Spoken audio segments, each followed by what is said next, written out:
Indoor জিমনেশিয়ামের শীতাতপ যন্ত্র বিকল হওয়ায় স্থবির হয়ে আছে একাধিক টুর্নামেন্ট, যা সচল করতে প্রয়োজন 12 কোটি টাকা। পল্টনের শহীদ তাজউদ্দিন ইনডোর জিমনেশিয়াম নিয়ে এখন রীতিমতো বিপাকে আছে জাতীয় ক্রীড়া পরিষদ।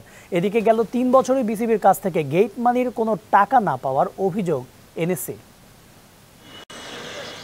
পুরনো উডেন ফ্লোর জিমনেশিয়াম ভেঙে 2010 সালে এসএ গেমস আয়োজনে তাজউদ্দিন ইনডোর স্টেডিয়ামের প্রতিষ্ঠা। এখানেই হবার কথা ছিল প্রেসিডেন্ট কাপ, র্যাঙ্কিং ও প্রাইজ মানি টুর্নামেন্ট, যা স্থগিত করতে বাধ্য হয়েছে টেবিল টেনিস ফেডারেশন। বিকল হয়েছে বিশাল এই স্টেডিয়ামের সেন্ট্রাল এসি। গেল 15 বছর বারবার হয়েছে সংস্কার কাজ, তবে এবার তা হচ্ছে না মেরামত।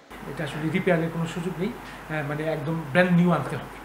আচ্ছা, তো ওই প্রেক্ষিতে আমাদের প্রকৌশলীগণ যে এস্টিমেটটি আমাদের কাছে ধারণা দিয়েছেন, মোটামুটিভাবে 12 কোটি টাকার মতো। 12 কোটি টাকা ব্যয়ে এই কাজটি সমাধান করবার যে যুক্তি, সর্বোচ্চ যুক্তি আমরা উপস্থাপন করব এবং সর্বোচ্চ মহলে আমরা মত করব।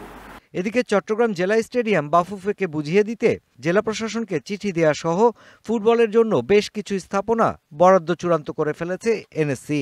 বাফুফে এই স্টেডিয়াম পাবে, ফিফার অর্থায়নে এখানে আধুনিক স্টেডিয়াম নির্মিত হবে বা সংস্কার হবে।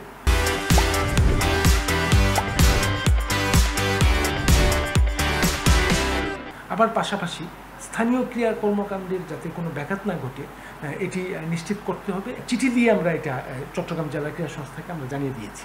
অন্যদিকে শর্তমতে বিসিবির যে কোনো খেলার গেট মানির 15% পাবার কথা এনএসসির, কিন্তু 22 সালের পর গেট মানির একটা টাকাও এনএসসিকে দেয়নি বিসিবি। 15% গেট মানি, 10% রয়্যালটি 23-এর পরে, অর্থাৎ 22-এর অর্থ বছরের আগে, মানে 22-এর অর্থ বছরের পরে আমরা আসলে আর পাইনি। তো এখন যেহেতু বিষয়গুলি অডিট আপত্তির বিষয় থাকে এবং আমাদের কাজ হলো এগুলি আনা, আমরা নিয়মিতভাবে চিঠি দিয়ে থাকি। আমরা আশাবাদী যে আমরা পাবো।